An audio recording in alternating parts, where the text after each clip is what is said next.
The Cultural Revolution card represents the power struggle that took place within the People's Republic of China in the late 60s and early 70s.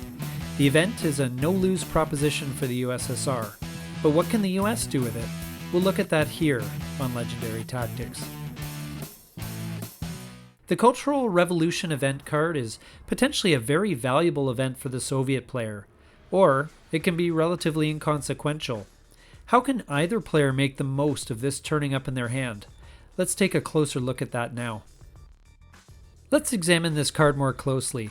Cultural Revolution is a 3-op mid-war starred Soviet event card. Triggering the event has one of two outcomes. If the US player has the China card, they have to hand it over and the USSR receives it face up and available for play. If the USSR has the China card, they score 1 victory point. I find that the playing of this event is actually quite mechanical. There isn't a lot of judgment involved, as you will know the obvious best play depending on the board situation. For the Soviets, you obviously want to play this card when you don't already have the China card.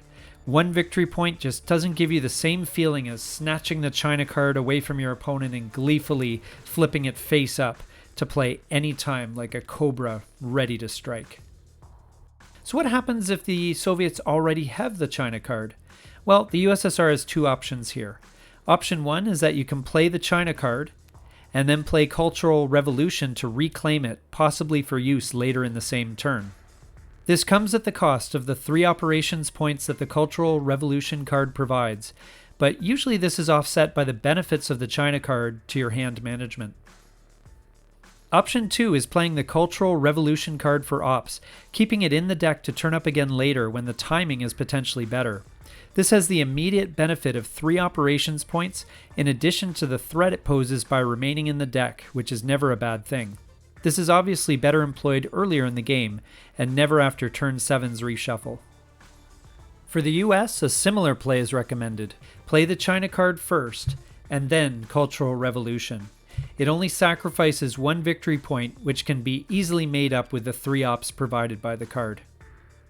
If the USSR already has the China card, then play Cultural Revolution as early as you can. You want to play it before the USSR utilizes the China card, and luckily, 3 operations points are very useful and welcome early on in a game turn, so you are well compensated for the loss of a victory point.